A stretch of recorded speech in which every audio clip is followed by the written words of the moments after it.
ते चित्र पुढे दिसतात त्या मोठ्याने बोलल्याने श्री चक्रधरा हे नाव ऐकताच अकोल्याला पुन्हा पहिले आठवलं व त्यांनी ते सगळं गाठबिराट गुंडळलं व नदी टाकून दिलं व महादायचा बरोबर जाऊन फोटोपासांकडे अनुसरण घेतलं.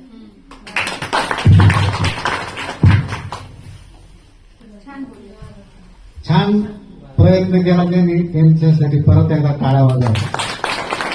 तर आपुलांच्या विषयी मी तुम्हाला त्यांच्या आधीच एक सांगतो गेला की जेव्हा अपोलो आले कसे तर अपोलो हे नागदेवाचार्यांच्या जोडीला होते पहिले. तर त्या जोडीला असताना त्यांना सुद्धा जुगारचं व्यसन हे लागलेलं असतं आणि ते जुगारामध्ये हरल्यानंतर त्यांची तिथं आईची त्यांची बाग ते जुगारी जे होते ते त्यांच्याकडे म्हणजे हारल्यानंतर पैसा मागणार द्रव्य मागणार. तर तेव्हा त्यांची थोडीशी बाचाबाची झाली. त्याच्यानंतर मग त्यांची आई कामाईसा तर त्यांनी सांगितलं की तू आता काय थांबू नको म्हणे जायचे रुपये गेले ना रुपये म्हणजे महागायचा ते गेले ना तसा तू पण जाय निघून म्हणे ती कुठे गेली त्यांना काय माहिती. मग त्यांनी जेव्हा स्वामींचं नाव घेतलं म्हणजे ते रामदेवरावांकडे गेली तुला फक्त त्यांचं नाव घेतल्याबरोबर त्यांना लगेच त्यांना शक्ती संचार झाली आणि ते लगेच तिथून निघाल्यानंतर मग आता ही पुढची लीळा तुम्ही सांगितली त्या लीळा अशा घडत गेल्या. अशा बऱ्याच लीळा आहेत. तर आता याच्यानंतर यायचं ना आता याच्यानंतर आपण पुढील लीळेला सुरुवात करू. दंडोत प्रणाम.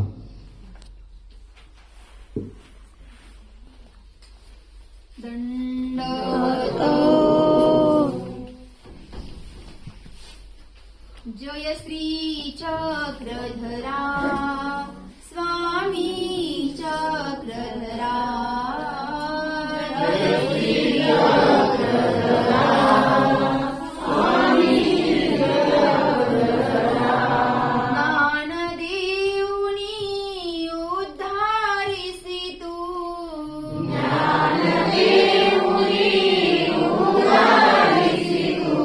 सकळ जीवांचा हितकारक तू सकळ जीवांचा हितकारक तू देवा परमेश्वरा स्वामी चक्रधरा जय श्री चक्रधरा स्वामी चक्रधरा लीळांचे चिंतन घडावे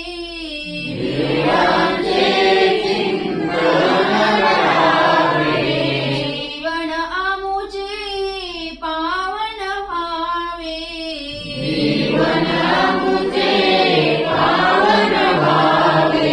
पुलकित व्हावी धरा स्वामी चक्रधरा जय श्री चक्रधरा स्वामी चक्रधरा सर्वज्ञ श्री चक्रधरा स्वामी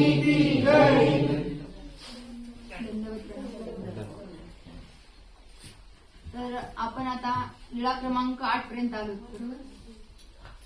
तर लीळांचं महत्व आपल्या जीवनात खूप आहे. आपल्या जीवनाचा आत्मउद्धार करायचा असेल तर लीळा ह्या खूप महत्वाच्या आहेत. कारण की ह्या ज्या लीळा आपण जर जीवनात उतरविल्या तर जे मोक्षप्राप्ती आहे ध्येय आपलं त्या ध्येयापर्यंत पोहोचविण्यासाठी ह्या लीळा अत्यंत उपयुक्त आहेत. आणि त्याचबरोबर जे नागदेवाचार्यांना स्वामींनी घडून म्हणून योग्य केलं आणि त्यांनी आतापर्यंत त्यांच्यामुळेच निमित्त आहे तेच आपल्या धर्माला म्हणजे महात्मा पंथ हा धर्म. आणि जेव्हा भट्टोबासांचं सन्निधान होतं भक्तांना तेव्हा आपल्या धर्माला काय म्हणत होते माहितीये का भट्टमार्गी. तर नागदेवाचार्यांनी सुद्धा त्यांच्या सन्निधानात असलेल्या भक्तांना घडून म्हणून योग्य केलं.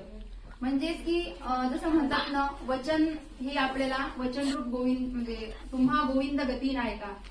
जसं की आपल्याला आता सन्निधान परमेश्वराचं नाही परंतु आता आपल्याला सन्निधान कोणाचं आहे वचन